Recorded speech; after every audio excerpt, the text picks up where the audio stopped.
অবশেষে অপেক্ষার পালা শেষ। দীর্ঘ বিরতির পর আবারও ডানা মেলতে যাচ্ছে ঢাকা করাচি ফ্লাইট। সব জল্পনা কল্পনার অবসান ঘটিয়ে আগামী জানুয়ারি মাস থেকেই সরাসরি আকাশপথে যুক্ত হচ্ছে বাংলাদেশ ও পাকিস্তান। গত রোববার রাষ্ট্রীয় অতিথি ভবন যমুনায় প্রধান উপদেষ্টা ডক্টর মোহাম্মদ ইউনূসের সঙ্গে সৌজন্য সাক্ষাৎ করেন পাকিস্তানের হাইকমিশনার ইমরান হায়দার। এই বৈঠকে উঠে আসে দুই দেশের বিমান যোগাযোগের পুনরায় চালুর বিষয়টি।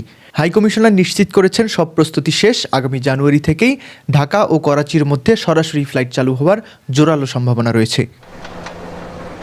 জানা যায় বিমান বাংলাদেশ এয়ারলাইন্স এই রুটে সপ্তাহে 3টি ফ্লাইট পরিচালনা করার কথা থাকলেও সপ্তাহে 2টি ফ্লাইট পরিচালনা করবে।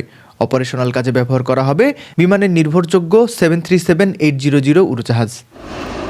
প্রাথমিকভাবে জানা যায় ঢাকা থেকে করাচি যাওয়ার ফ্লাইটটি ঢাকা থেকে ছেড়ে যাবে প্রতি বৃহস্পতিবার ও শনিবার রাত 8টায়, করাচিতে পৌঁছাবে রাত 11টায়, অর্থাৎ সময় লাগবে 4 ঘন্টা। অন্যদিকে করাচি থেকে ফেরার ফ্লাইটটি করাচি থেকে ছেড়ে আসবে প্রতি শুক্রবার ও রবিবার রাত 12টা 1 মিনিটে। ঢাকায় অবতরণ করবে ভোর 4টা 20 মিনিটে।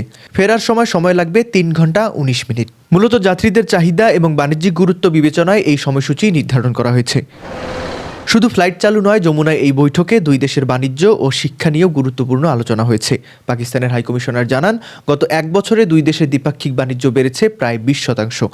বাংলাদেশি শিক্ষার্থীদের জন্য পাকিস্তান চিকিৎসা বিজ্ঞান, ন্যানো টেকনোলজি এবং কৃত্রিম বুদ্ধিমত্তা বা এআই এর মতো বিষয়ে উচ্চশিক্ষার সুযোগও বাড়ছে। তবে সাধারণ এই সংবাদের পেছনের গল্পটা দক্ষিণ এশিয়ার ভূরাজনীতির এক অসাধারণ দাবার চাল। পাকিস্তানি এয়ারলাইন্সগুলোর সর্বোচ্চ আগ্রহ থাকলেও ফ্লাইট চালুর ঘোষণা দিয়েছে শুধুই বিমান বাংলাদেশ। কাশ্মীর ইস্যু এবং সাম্প্রতিক পেহেলগামে পর্যটকদের ওপর হামলার ঘটনাকে কেন্দ্র করে ভারত এবং পাকিস্তানের আকাশ এখন একে অপরের জন্য কার্যত বন্ধ।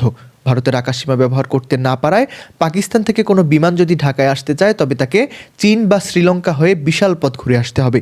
এই ঘুরপথ মানেই বিপুল পরিমাণ জ্বালানি খরচ আর সময়ের অপচয়। আকাশপথের বাণিজ্যে যা কোনোভাবেই লাভজনক নয়।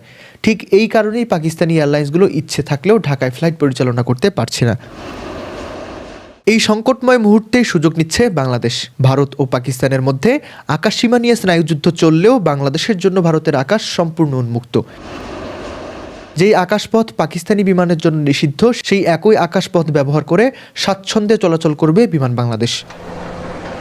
ভারতের উপর দিয়ে সোজা উড়ে যাওয়ার কারণে বিমান বাংলাদেশ এয়ারলাইন্সের জ্বালানি খরচ অনেকটা কমে যাবে। এছাড়া সময় লাগবে কম এবং তারা এই রুটে ভালো ব্যবসা করার সুযোগ পাবে।